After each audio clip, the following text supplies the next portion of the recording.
Hello, welcome to our webinar, and thank you for joining us today. My name is Ben Cohen.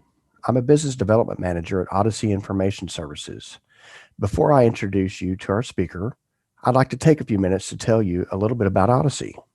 For 20 years, Odyssey has used a team-based approach to help our clients manage their HPE NonStop environments to monitor millions of customer transactions. However, we provide more than just nonstop support services. Businesses that partner with us get an entire team of experts who will use the latest tools and years of experience to identify gaps in your enterprise support plan and develop customized solutions to help your business operate at peak efficiency and reliability. Real-time systems monitoring, business continuity, compliance, data management and security, network connectivity, disaster recovery, and system migration and modernization. Whatever your need is, we can find a solution that will fit your budget. Okay, now, that's enough about us. Today's webinar is about helping you overcome obstacles that may be preventing your organization from updating its nonstop systems. Our speaker is Ron Wetzel. Ron is a senior analyst at Odyssey Information Services who specializes in HPE NonStop management.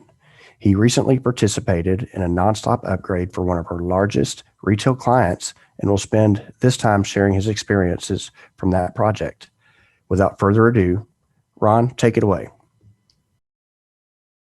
Hi, everybody. My name is Ron Wetzel.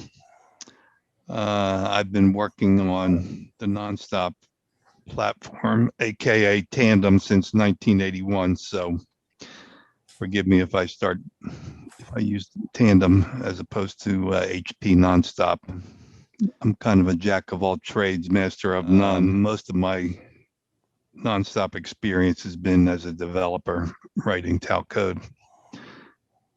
But I've also been involved with benchmarking and system management, DR testing, operation support, pretty much you name it. Today, I'd like to present a case study of an OS upgrade for one of Odyssey's larger customers.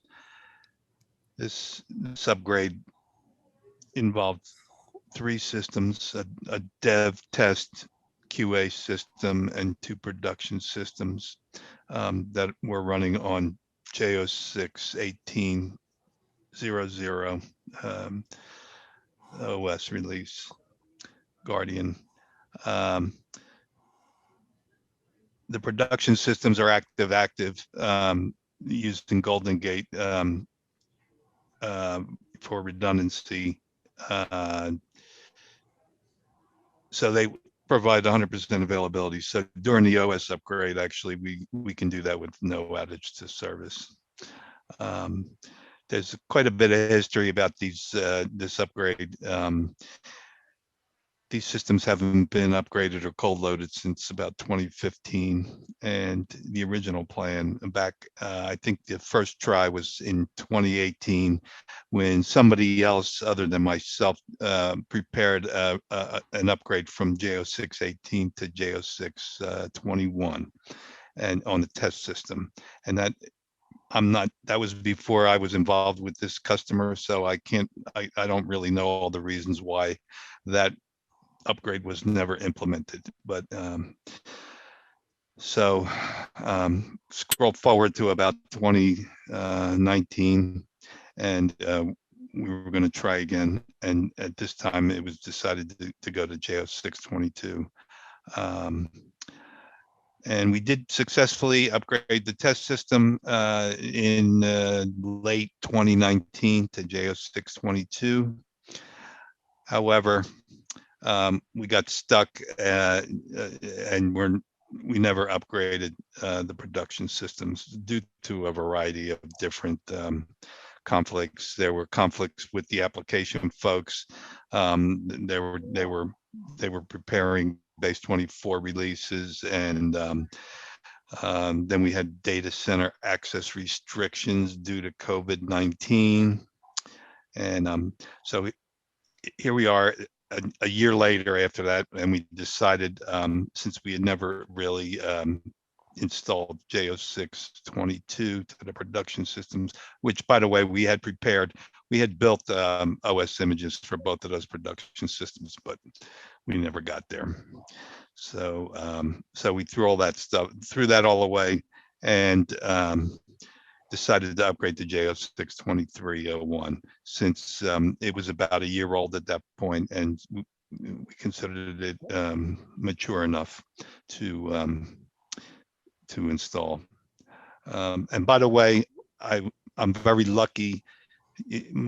As I mentioned earlier, my background is not really system management heavy, but I'm lucky to have other guys here at Odyssey, at least, excuse me, at least 4 other guys at Odyssey that are, their whole career has been system managers. So they've been a great group of mentors for me to help me get up to speed on this OS upgrade. And I'm thinking that maybe because I'm not such an experienced system manager, maybe that might help me to be a better explainer. You know, I think there's a lot of things that I learned in the last couple of years. And maybe some of the people that are listening to this that maybe aren't that experienced in system management, maybe I can explain it in a way that is easy to understand, hopefully. So after that little bit of background, I'm not going to go into extreme detail about every single thing that we did to prepare and install this OS upgrade, but I will discuss the steps involved and also the issues that we encountered and how we resolved them. So at a high level, what we're talking about is planning, including reviewing and selecting the release and the SPRs that we want to use, and preparation. And for me, the preparation part was really the biggest amount of effort and time. It's like, 90% preparation, right? I mean, so myself and some of the other guys that I work with and that helped me with this, I mean, we spent literally weeks and maybe even more than weeks, preparing things, planning things out, and preparation and documenting, and and actually preparing the materials for the upgrade, building the OS image with the utilities, the products, the implementation plan, coordinating, and the implementation plan is a very, at least for me, it's a very detailed plan that includes tasks, not only by the system management group, but by the network group and the application people and the folks, another group, Odyssey, that we have that is the command center. Implementation itself was kind of straightforward. I mean, at least in terms of time, although we did run into some snags during the production install that we didn't have during the test system install. I think maybe the biggest amount of time, maybe if you want to include that in implementation, was all the coordination, coordinating. This particular customer, is a large corporation with all kinds of rules about change management and approvals and notification of the business stakeholders, and so that probably took up more time than the actual install itself. And and then once after the upgrade, there's some follow-up. There was significant amount of follow-up on the test system. There was probably somewhat less or different follow-up on the production, on the first production system, and then the second production system actually went quite smoothly. So I'm going to talk a little bit more about the planning phase. So once we decided to upgrade to JO6 2301, we submitted requests to HPE using the Scout service, and we requested the RVUs or SUTs for all three systems.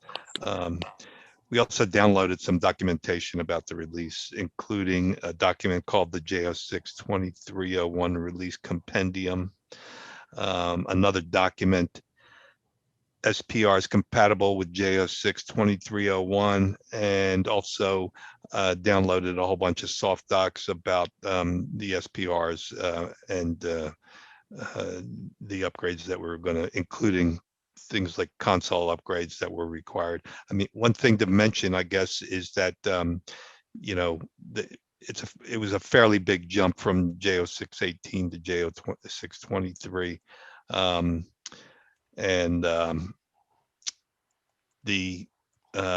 It required a bunch of stuff that maybe a lot of OS upgrades wouldn't normally require, like the console. We had to update. We had to upgrade Windows Server on the consoles. There was NonStop Essentials tool that was had significant updates. CLIM, there was a new method of manage a whole set of CLIM management software, OSM software. There was a CLIM firmware. So it's a relatively, complicated release, I guess, in a way. A lot of pieces to it. So, I mean, once we selected the JO6 2301, I mean, requesting it and receiving it was a relatively simple matter. Then there was the SPRs. Since it was a year old, since that release was a year old, there was a significant number of SPRs, not a huge number. I think the document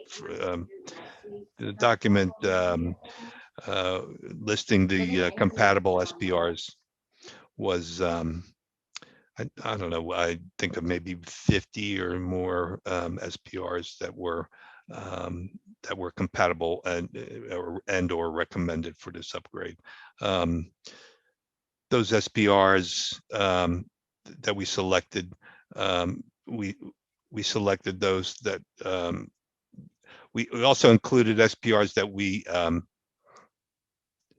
we had previously selected for the JO622 upgrade that were not superseded by the base release for JO62301. So when we had prepared the JO622 upgrade on the test system, I think we included about, again, I mentioned the number 50, but there were about 50 SPRs that we included.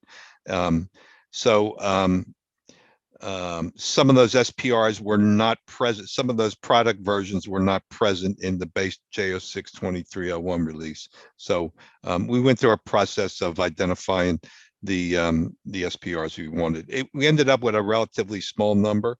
I mean, well, there was a set of SPRs that we used for JO622, and then there was a much smaller number of out of the SPRs compatible with JO62301 from that document. So some of the considerations for selecting those SPRs was, is it a product that we even care about, or is it a fix or an enhancement that we care about? So a lot of the, going through those SPRs, the majority of them, either we didn't have the product or we didn't care about the fix, a feature that we don't use or that we didn't care about, and then also, is the SPR mature enough?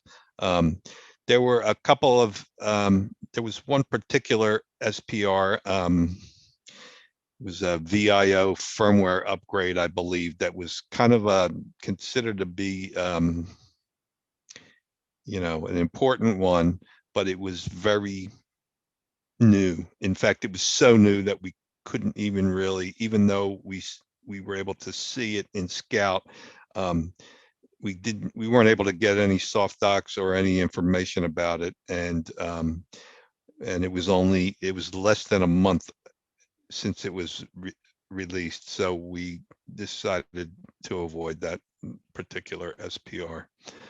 I guess that's about it for the planning phase. What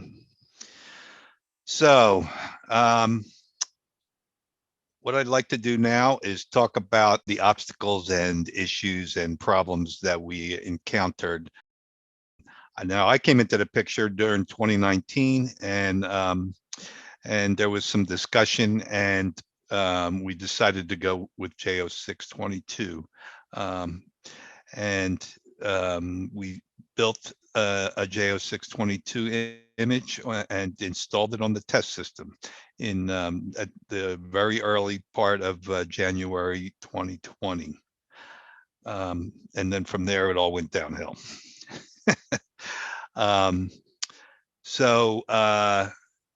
We had scheduled, we had planned for a month of burn-in on the test system, and before we were going to install it to the production systems. And I think I mentioned earlier there's 3 systems involved here: the test system and 2 production systems. We had a production. The first production upgrade was scheduled for February 2020, and there were some conflicts with applications. And there was also an end of year freeze that was still pending, that wasn't done yet. So there was scheduling conflicts. Then we got into the COVID period. So if you remember, around March of 2020 is when the whole COVID situation started to escalate. And what that meant for us was that data center access was severely limited. And so month by month, we kept attempting to schedule this thing. We pursued exceptions to, there was not only were there data center access restrictions, but there were the customer, they had their own internal restrictions on changes. And long story short, throughout most of 2020, we were not able to install that J0622 to any of the production systems. So now we get to November, and it's already been almost a year. And by this time, we realized that that there's a J062301 has been out for about a year or more, and so we decided to drop back and punt, and we're going to go with J062301 rather than the J0622. And actually, a lot of the experience we had with J0622 was useful. We had a number of problems. I guess maybe I can go take a step back. Installing on the test system, we had, that's why we install on the test system, is to identify any issues, and we did identify several issues with J0622 on the test system. One significant issue we had was that the Windows Server version on the console had not been upgraded. So there was somewhere in the release notes, I guess there was a mention of that, but I'm not sure how it got missed. But so we had problems with some of the products, the console software products. That was one issue we had. And when we resolved that issue, we had a problem with SSH. It had to do with some defaults in the some default values in the SSH configuration. I believe it had to do with the client ID, where we were unable to connect with SSH from the terminal emulators connecting to the NonStop host with SSH.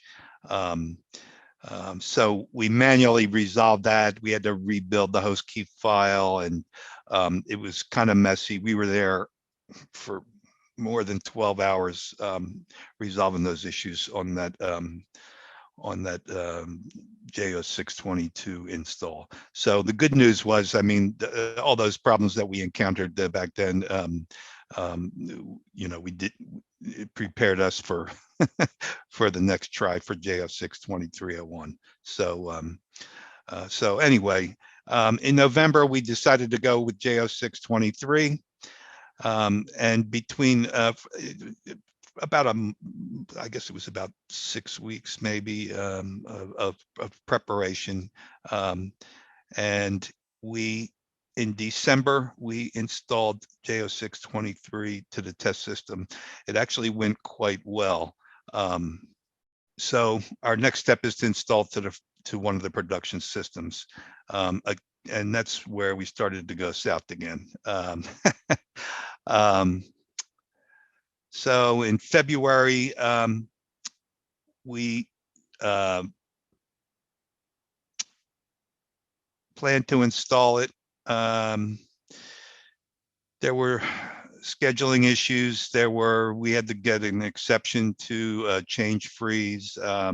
Again, since COVID was still ongoing, there was a new ticketing, a new version of Remedy that was implemented at the customer site, and the new version of Remedy was implemented after we created the change ticket and before we implemented, which required us to rebuild the change ticket and regain approvals. So a bunch of administrative roadblocks, I guess. We got all that squared away. The guy that's in charge of the guy at Odyssey who controls these things, he wanted us, him and myself, to both be on site for the install in Dallas, and I happen to live in Houston.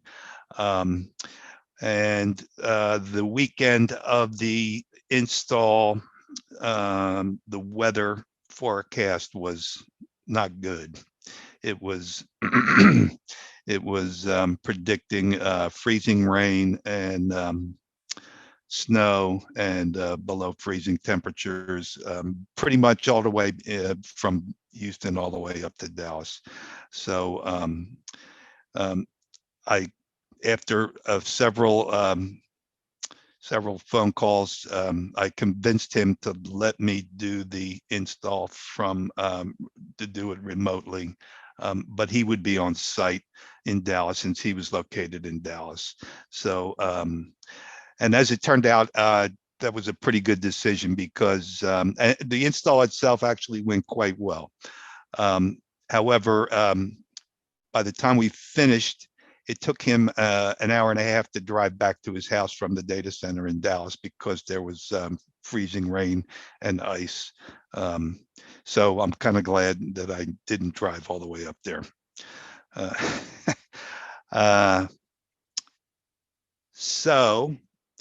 And normally the target was to install the second system a week later.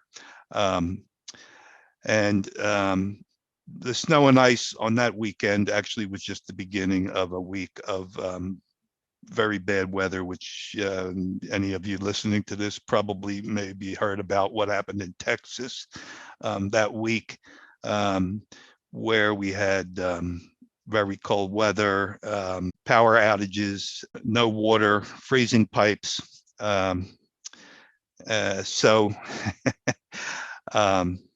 So that caused another delay. So instead of a week later, it became another week after that.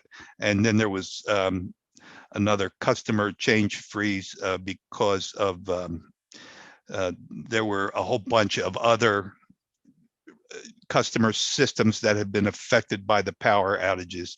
And so they were not allowing any changes to be done in the Houston data center, even though we were ready to do it. So now we're talking about approximately 3 weeks later. During the process of preparing and implementing the upgrades, I mean, we ran into a few more technical issues. One issue, the very first try on the test system, we missed a bug fix for a product called Nform. It's a report generator, and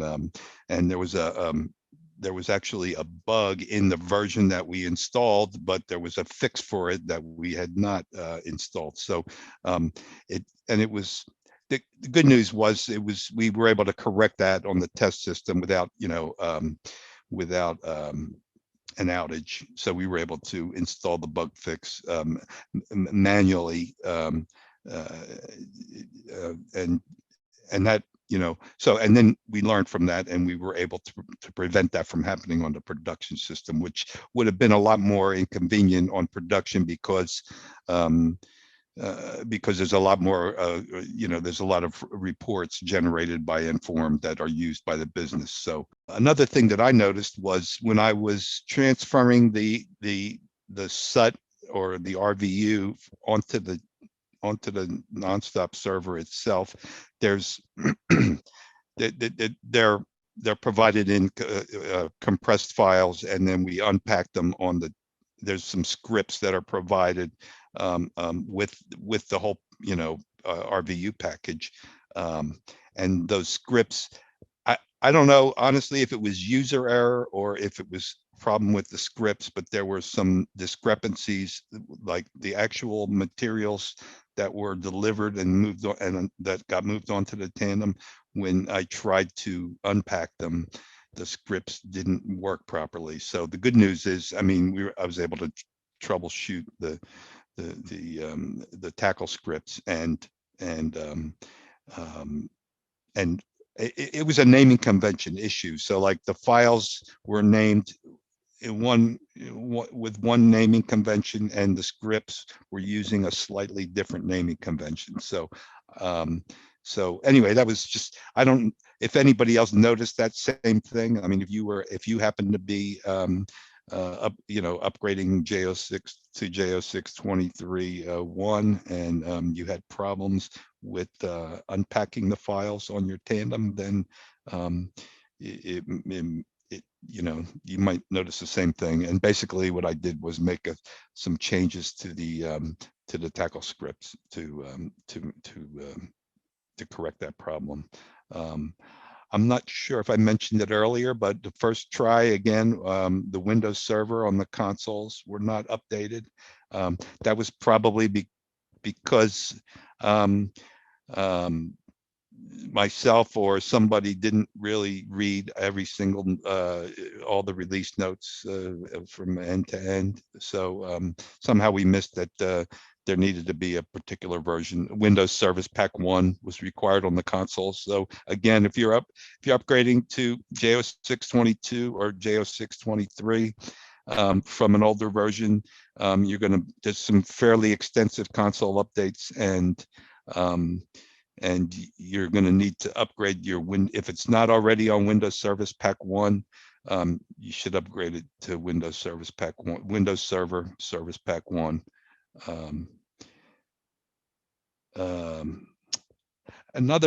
This is just sort of a nit, I guess.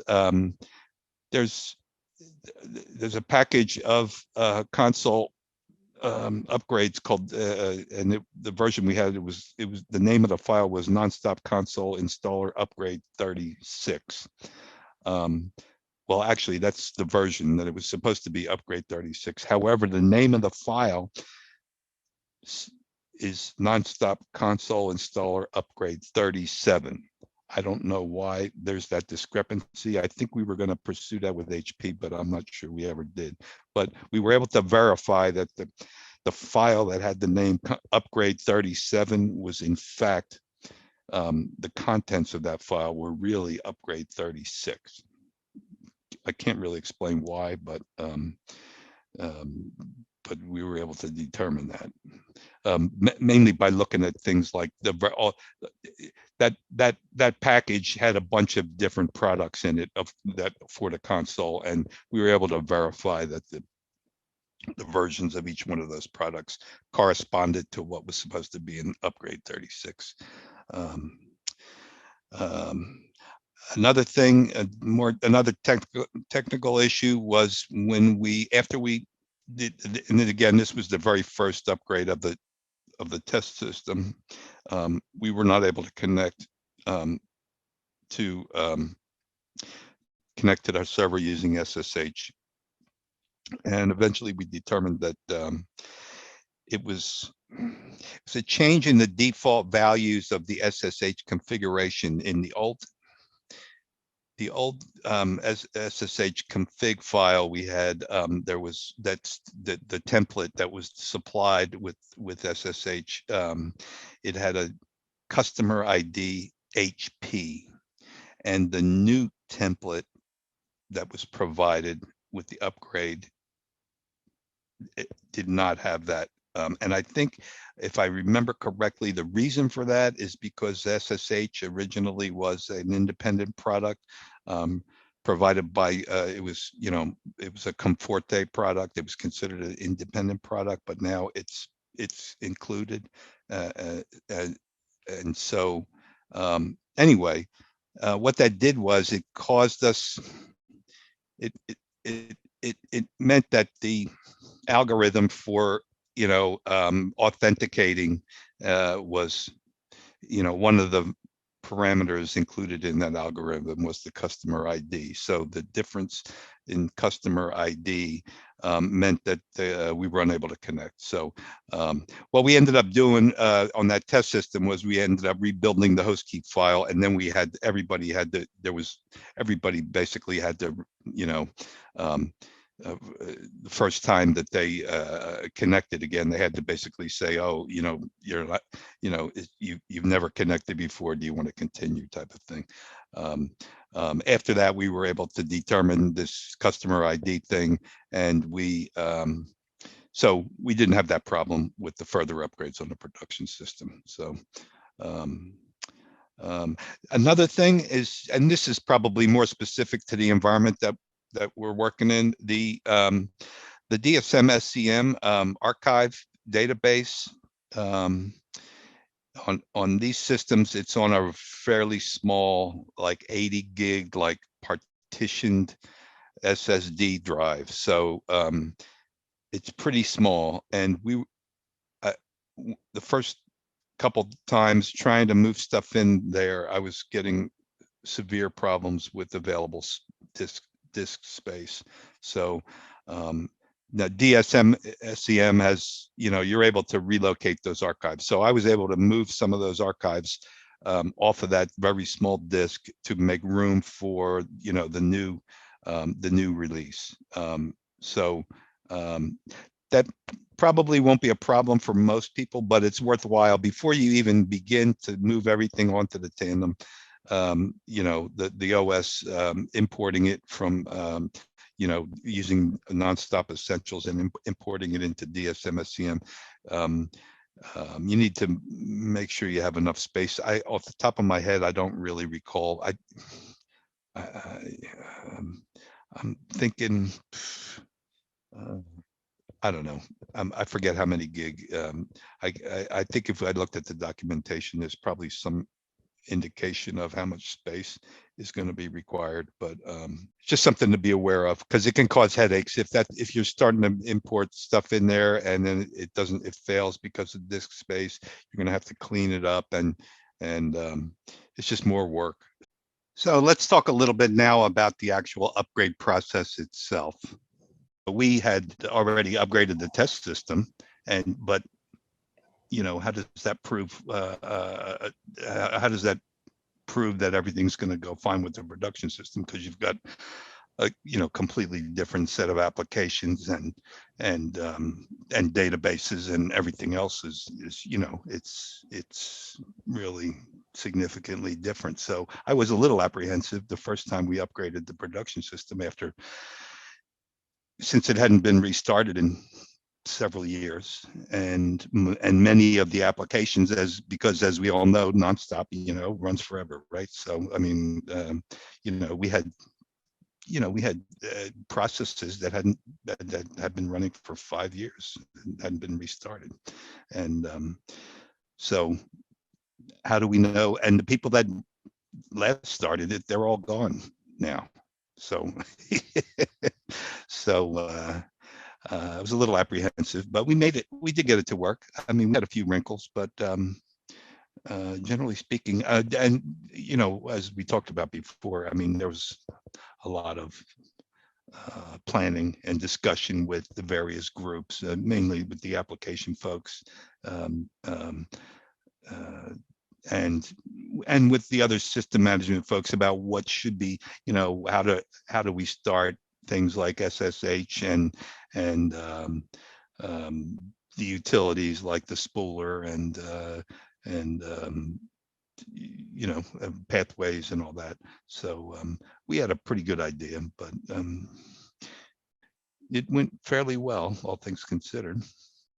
So after the actual upgrade process was completed, there was a significant amount of follow-up. I said things went fairly well. However, our system management part did go pretty well, but the more I think about it, maybe I was trying to forget. It took us about 8 hours to get the system back and ready to go and to start up the applications. And things looked pretty good for a short while until we started noticing certain problems with application type problems. And so then, I think we spent about another 7 hours resolving those issues. I say these were really application issues. So so us system management guys didn't really have much hands-on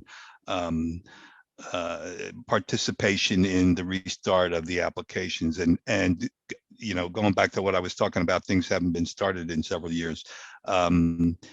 There were mainly what happened was there were some,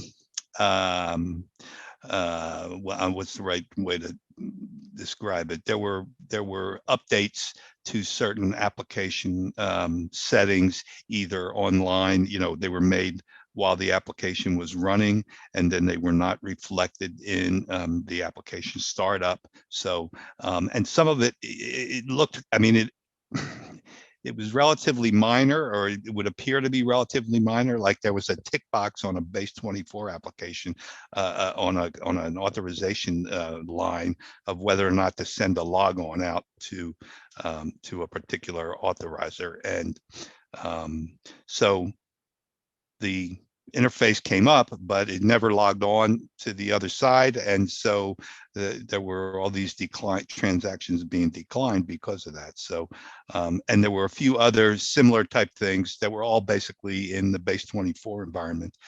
After we got the system started up and we got all the applications started up, then we spent 7 hours troubleshooting. I say we, but it was mainly the application guys. Then we have a post-mortem. So not that same day, after spending 15 hours all night long, going into noon the next day, we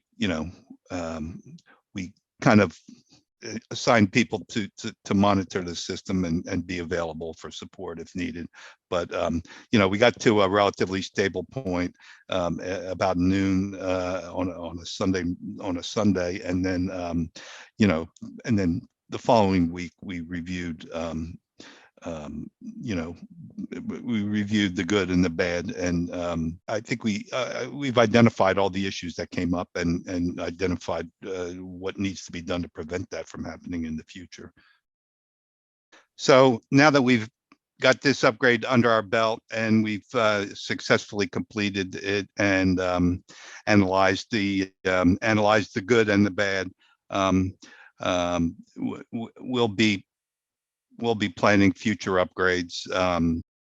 Pretty much all of us agree that given the availability of resources and that it's a fairly high priority, that we would want to do these upgrades more frequently. I think the target date is annual, so approximately a year. And there's a bunch of reasons for that. I mean, one reason is to just like any other platform like Windows or Linux or whatever. I mean, you know, you can't be you can't be running a really old version of the OS because there's too many things like security patches and other types of things that are you know, you have to be up to date on. So and also bug fixes and you know, keeping your OS and your environment current is just general good practice. And not only that, but I mean, compliance, PCI and other compliance requirements are going to dictate that you have to be up to date. So I mean, I think there's a consensus within our group here that's managing this particular, you know, customers' systems. We'd like to do it about our target is once a year, and that gives us a chance. You know, it gives us a chance to wait for a release and let it mature a little bit. So, you know, I mean, you know, we can't be doing it like every month or every quarter because for one thing, the major releases aren't coming out that often. And so the target is try to do this once a year. The other, I mean, another benefit is for us is, even though, I mean, a lot of us there's a range of experience. Some of the guys that I work with are super, you know, like their whole life has been tandem system management. You know, myself, you know, my background's a little bit different. But even the guys that are very familiar with system management and OS upgrades, if you're not doing it every year or so, you're gonna lose some of that, you know, experience. You're gonna forget, or you know, you're just not going to be as familiar. So to keep us all, you know, keep it fresh, we're going to try to be doing it every year. We'll see how that works out, but best case, we'll be doing it a year from now. Worst case, hopefully it won't be 5 years. You know, maybe it might be 18 months. Or now, of course, there may be other, you know, non-major release SPRs, bug fixes, security patches that we might need to install.